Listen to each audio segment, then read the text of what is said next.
출애굽기 20장 12절 구약 112쪽 같이 읽겠습니다.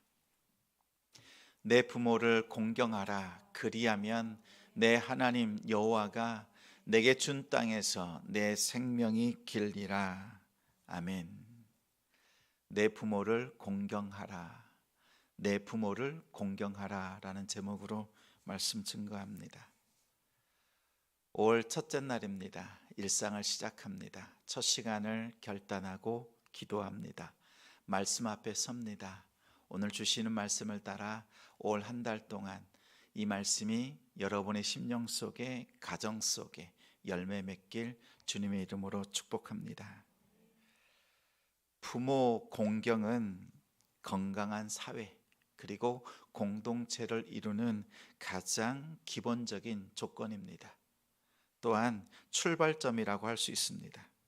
하나님이 부모를 공경하라고 하는 계명을 주시면서 공경하는 자에게, 순종하는 자에게 이 땅에서 장수하게 될 것이다, 이렇게 약속해 주셨습니다. 1계명부터 4계명까지는 하나님 사랑, 5계명부터 10계명까지는 이웃사랑이라는 것 너무 잘 알고 계시지요? 이웃사랑에 대한 첫 번째가 가장 먼저 부모를 공경하라라고 하는 계명을 주셨습니다. 또 다른 계명과 달리 이 계명에는 장수의 축복까지 약속해 주셨습니다. 다시 말하면 부모 공경이 얼마나 중요하길래 하나님께서 첫 번째로 이웃사랑의 첫 번째 계명으로 주셨고 거기에 약속까지 더해 주셨는가, 우리는 이 말씀을 잘 살펴야 합니다. 부모 공경은 우리 사람이 사는 사회 속에서 가장 기본적인 도덕이라고 할 수 있습니다. 또 사회에서 가장 기초가 되는 가정을 이루는 중요한 요소가 됩니다. 가정을 이루는 중요한 요소가 두 가지가 있는데, 첫째는 자식에 대한 부모의 사랑입니다. 그리고 둘째는 부모에 대한 자녀들의 공경, 부모 공경이라고 할 수 있습니다. 보십시오. 내 자녀를 사랑하라 라는 계명이 10계명 중에 있나요?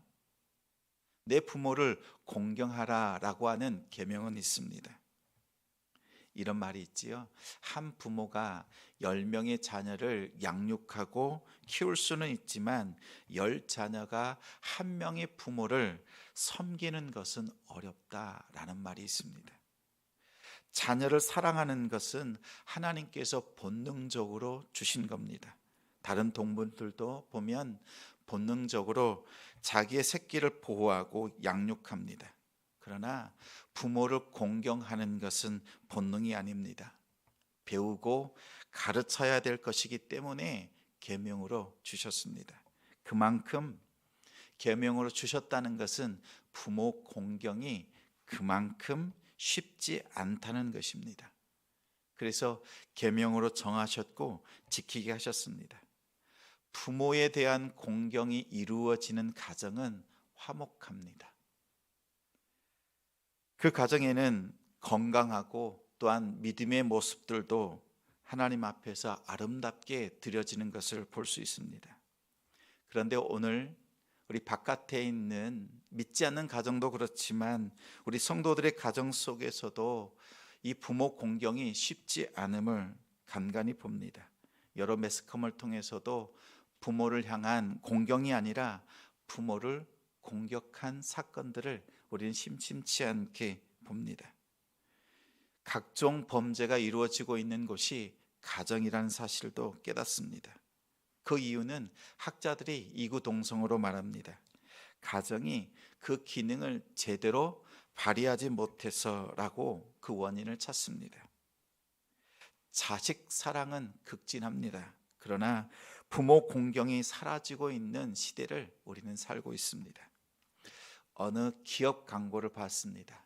그런데 이런 질문들이 있어요. 당신의 아들이, 딸이 좋아하는 것이 무엇입니까? 라고 하니까요, 아빠가 바로 답을 씁니다. 좋아하는 음식이 무엇입니까? 라고 하니까 좋아하는 음식 씁니다.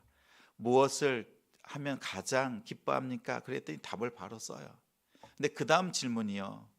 아들, 딸이라고 하는 그 자리에 당신의 아버지가 좋아하는 것이 무엇입니까? 아버지가 기뻐하는 것이 무엇입니까? 라고 물으니까요. 그 아들, 딸이요. 답을 쓰지 못하고 머뭇머뭇거립니다.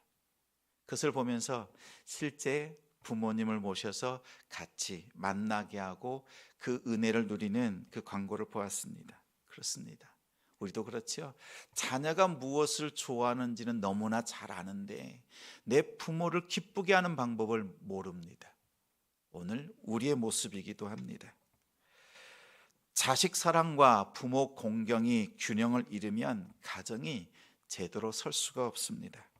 부모 공경이 제대로 되지 못한 가정에서 자란 자녀들은 정서적으로 또 사회적으로 여러 가지 문제들을 안고 있습니다. 심지어 각종 범죄를 저지르기까지 합니다. 우리가 부모를 어떻게 공경했는가 돌아보고 또 여러분의 자녀가 여러분을 지금 어떻게 공경하고 있는가 살펴보십시오. 살피는 단계에서 더 나아가 점검해 보십시오. 왜냐하면 부모 공경은 그만큼 중요합니다. 우리가 사는 이 사회를 바르게 변화시키고 또 아름다운 곳으로 만들기 위해서는 부모 공경을 가르쳐야 합니다. 또 가정을 바르게 세워야 합니다. 그러기 위해서는 부모 세대가 부모 공경을 보여주고 가르쳐야 합니다. 가정에서도 자녀들을 무조건 떠받드는 것이 아니라 또 한편 내가 양육할 수 있는 방법대로 최선을 다하는 것으로 마음을 그칠 것이 아니라 정말 부모로서의 그 권위, 부모로서의 공경받을 수 있는 그 영성을, 그 권위를 세울 수 있는 우리 가정들이 되시길 바랍니다. 성도들이 가장 먼저 앞서서 부모들을 공경해 나갈 때 우리 사회는 더 밝기, 아름다운 모습으로 세워질 것입니다.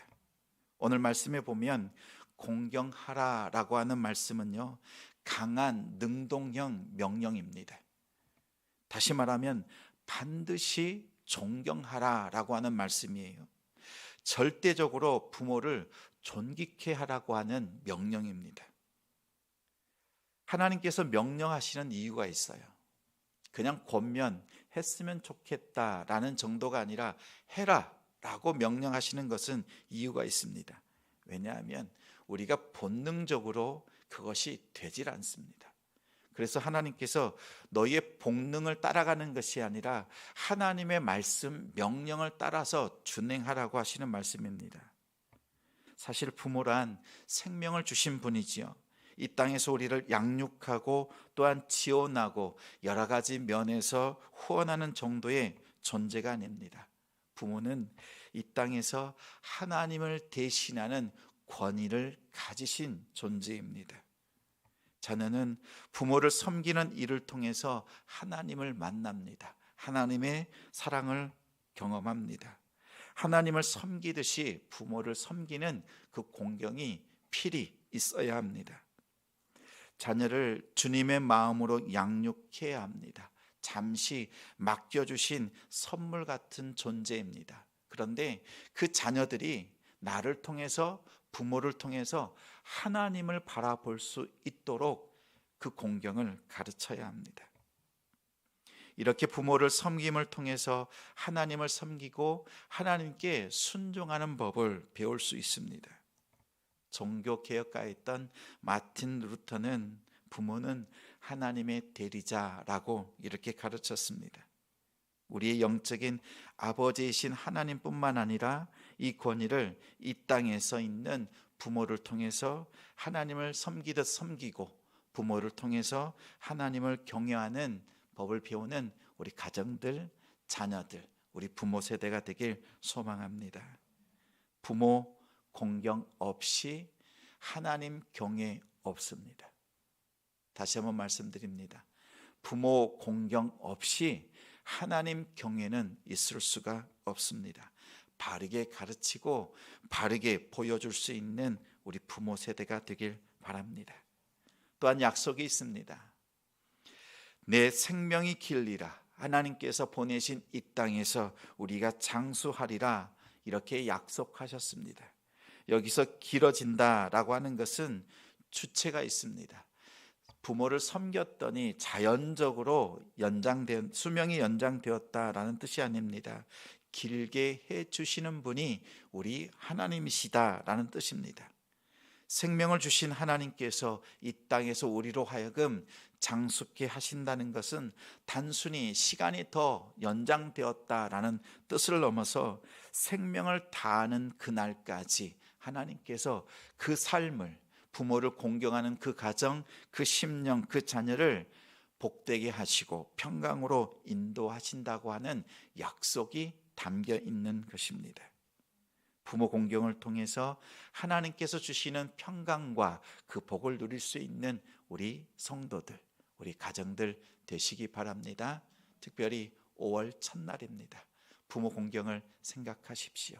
우리가 하나님을 섬기듯이 부모를 섬기고 또 우리 자녀들이 부모 공경을 제대로 배울 수 있는 복된 5월이 되길 소망합니다. 부모 공경을 통해서 하나님의 사랑을 경험합니다. 5월을 맞이하면서 우리 가정들이 하나님께 온전히 드려지길 주님의 이름으로 축원합니다.